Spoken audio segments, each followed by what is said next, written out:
Good morning. This morning, I just want to speak a little bit about meditation and the value of it in our lives.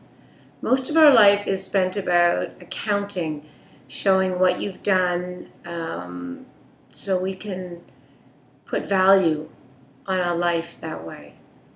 So much busyness is in our world now with communications and activity level that a lot of our lives we end up missing out on because we're so busy rushing from here to there. As well, there comes a time in our life when circumstances or situations are out of our control. Maybe that's already happened for you, where life has surprised you and where you thought you were totally in charge and in control and you found out you weren't. This practice is here as something to have to go back to the first point, which is to bring more value to each day, to get more out of your day because you are there mentally in that place. And the second part is to have this as a place to come to when the answers to everything are not available to you at that time and life feels overwhelming. For me, it was my puzzler right here. I was always working at getting everything just so and perfect, and with children, trying to organize them and feeling I needed to always be doing a better job. And the mind was always racing on to the next thing. So coming into meditation was hard to do because I felt that there was no value to it because I wasn't actually doing anything. There was no accounting for it. Like, what was the point? Was really my question around it. I had to start trusting. I had to trust those around me that there was value to this. So if you can trust me that this has value that if you have not meditated regularly, value that you won't know right now, and just trust that it's there for you. It's very simple in terms of setup. You can see on my shoulders here, this is a meditation shawl. It's just like a type of pashmina. I love the orange colors, and I keep it only for meditation unless for some other emergency, but it starts to have that vibration and that energy to it, so that just touching that pashmina starts to bring you to that space and knowing that quietness and calmness is there.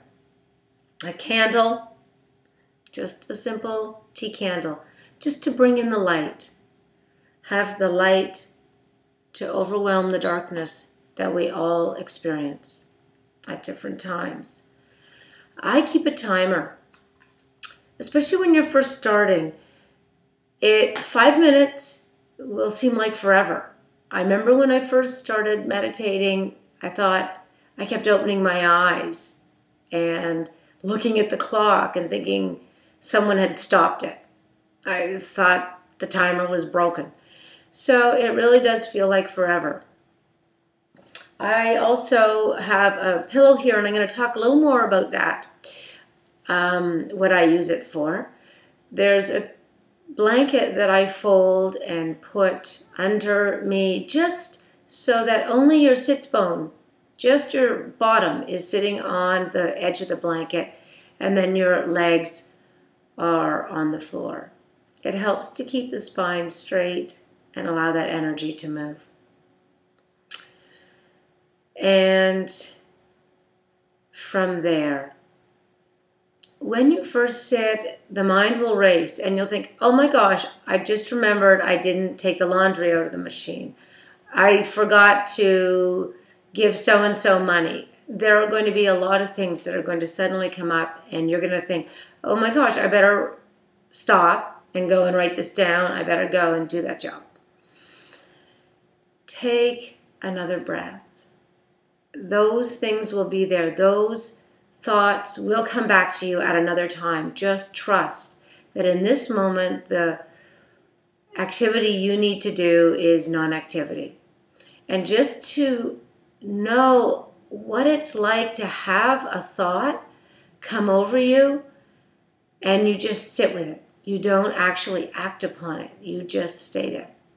So that memory of something comes up, that you have to do something, and trust that on the exhale you can let it go and it will come back to you at another time.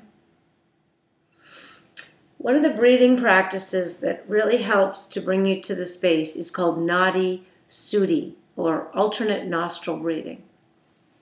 So if you take your right hand, form it into a gentle fist, let your thumb come out and your last two fingers. And this is forming like a mudra. I use a pillow so that I can relax my elbow so that it doesn't get tired. If you don't have a pillow with you, you can prop your hand under your elbow to hold it while you're doing this breathing. So have the pillow be at a comfortable height so that you're still sitting tall. You're not crouched over, not leaning back. So you begin always, any breathing practice begins with an exhale. So you put the thumb on the right nostril and begin exhaling out the left nostril.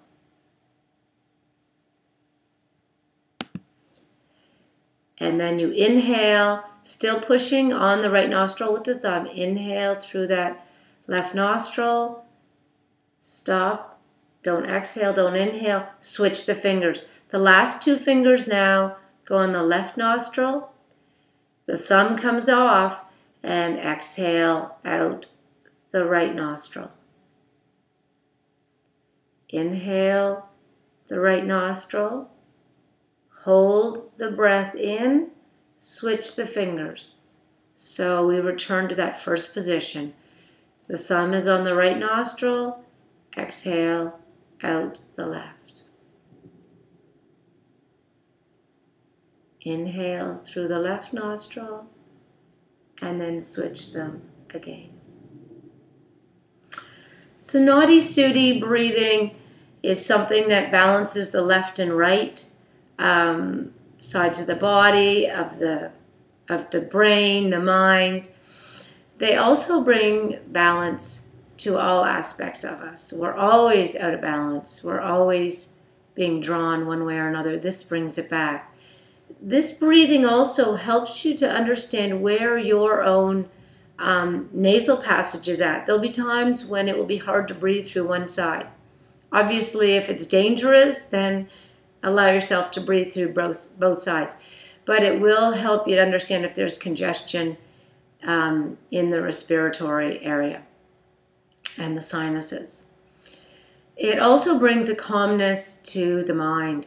So as you start that breathing and maybe count 5 counts on that first exhale, 5 on the inhale, and switch. And as the breath slows, so does the mind. The body is already still.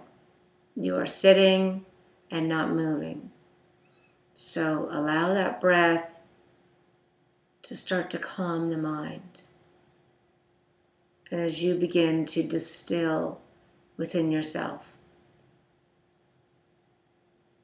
And give thanks. Give thanks for all that's been given to us. And I'm thankful for this moment together. Shanti.